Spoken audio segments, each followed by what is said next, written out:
नमस्कार सर। नमस्कार सर जी। सर क्या नाम है आपका? मेरा नाम हुमन दास महंत है सर जी। ओमन दास जी, आप कहाँ से हैं? मैं ग्राम कोडरी, जिला कोरबा, छत्तीसगढ़ का रहने वाला हूँ सर। ओमन दास जी, संत रामपाल जी महाराज जी से नाम उपदेश आपने कब लिया? संत रामपाल जी महाराज जी से नाम दीक्षा 11/11/2015 में लिया सर जी। सर, संत रामपाल जी महाराज जी से नाम उपदेश लेने से पहले आप क्या भक्ति साधना करते थे? मैं सर्वप्रथम तो गायत्री परिवार का सदस्य रहा। मतलब नाम उपदेश नहीं हुआ था उस समय। मैं गायत्री परिवार में यज्ञ करता था। डेली सुबह यज्ञ करता था, भक्ति करता था, ओम और गायत्री मंत्र का हजारों लाखों बार जाप करता था डेली डेली।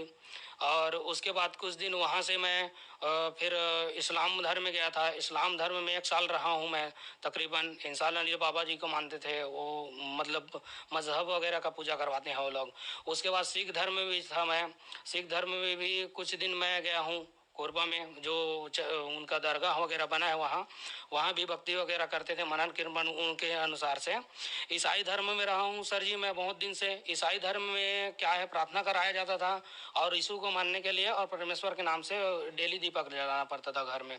उसका भी भक्ति साधना किया मैं बहुत दिन तक। उसके बाद फिर मैं जो है असंग साहब से नाम दीक्षा था, जो टेलीविजन में जिनका सत्संग आता है कबीरपंथी के का एक पंथ है, वो भी 12 पंथ है जिसमें से एक पंथ उनका भी है। उनसे भी नाम दीक्षित था। उनका भी भक्ति साधना सुमरन पूजा करता था मैं। उसके बाद मैं निरंजन महाराज जी से उपदेशी था। निरंजन महाराज जी उड़ीसा वाले हैं। उन उनके उनसे जाने के बाद लगभग लगभग मेरा जो शरीर का तत्व होता है ना, इंसान का तत्व, शरीर का जो पुतला है उसके बारे में विश्लेषण पूरा मैं समझ गया था। स्त्री क्या है, पुरुष क्या है, मतलब जड़ क्या है, उतना मैं समझ गया था लगभग लगभग।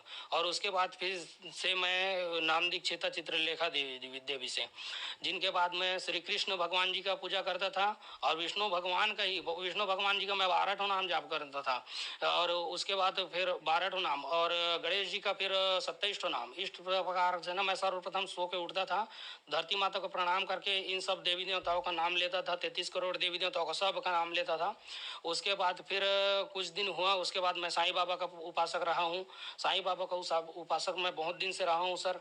उसके बाद मैं धीरे धीरे से हुआ तो एक और कबीर पंथी है जो ये मतलब जांगीर में है, जिनका नाम कबड्डी दास है। कबड्डी दास भी एक तो मतलब गुरु के रूप में है। वो उनके से भी नाम दीक्षा था मैं, निज नाम प्राप्त था मैं उस समय।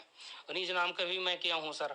और इस प्रकार से मैं नाना प्रकार के मतलब देवी देवताओं का पूजा अर्चन बचपन से ही करते चला आ रहा था। इस प्रकार से मेरे को मतलब वो पहले वाला जो पूरा पूजा पाठ है वो मतलब साधना से चल रहा था, लेकिन मेरे को कोई भक्ति लाभ नहीं हो रहा था सर जी।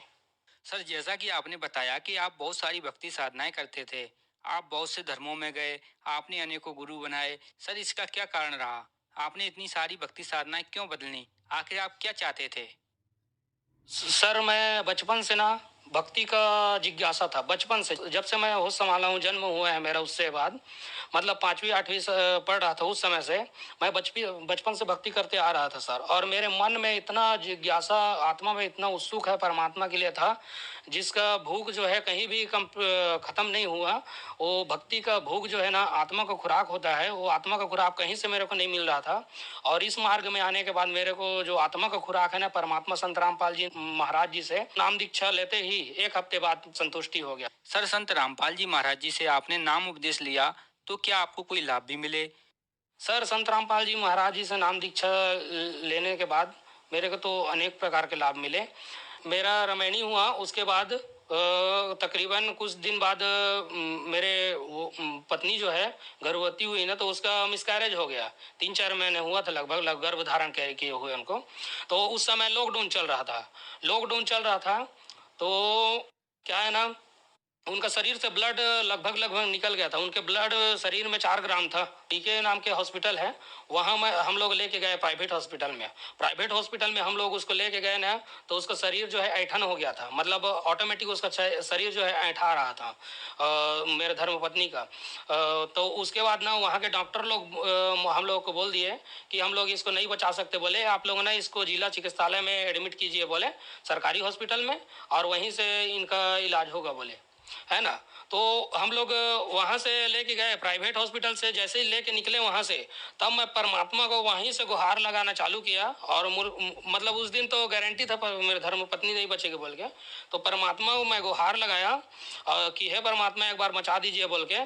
तो परमात्मा ने दया किया मेरे ऊपर, बहुत ही किया। मतलब हम लोग जिला हॉस्पिटल पहुँचे ना, तो जिला हॉस्पिटल पहुँचे तो वहाँ का जो मेन स्टॉप मतलब सीनियर जो सर रहते हैं वो लोग भी मना कर दिए थे फर्स्ट में कि आप लोग मतलब ये सीरियस केस है, हम लोग नहीं ले सकते बोल के। तो मैं निवेदन किया कि बचा लीजिए मैडम बोल के। तो वही मैडम बोली कि एक काम करो बोले, ले आओ उनको बोले।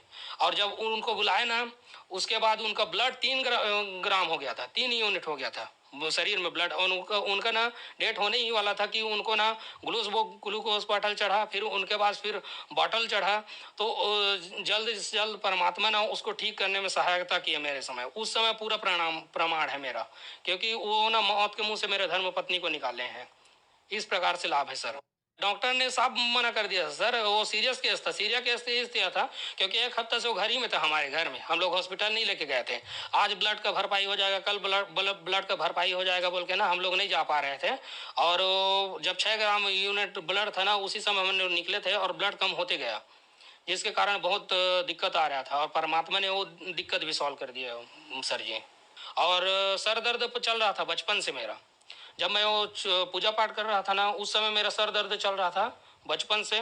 वो सर दर्द भी परमात्मा के सर में आने से मेरा लाभ हुआ है सर जी। सर, संत रामपाल जी महाराज जी से नाम उपदेश लेने के बाद आपको बहुत सारे लाभ मिले। तो जो दर्शक आज आपको टीवी पर देख रहे हैं वो भी संत रामपाल जी महाराज जी से नाम उपदेश लेना चाहते हैं, तो कैसे ले सकते हैं? संत रामपाल जी महाराज जी का अनेकों चैनल में सत्संग आता है। वहाँ नीचे पीली पट्टी है, उस पट्टी में अनेकों नंबर हैं, उसमें आप कॉल लगाकर आप नंबर से आश्रम से संपर्क कर सकते हैं और उनसे नाम दीक्षा लेकर आप अपने मनुष्य जीवन को सफल बना सकते हैं सर जी। धन्यवाद सर। धन्यवाद सर जी।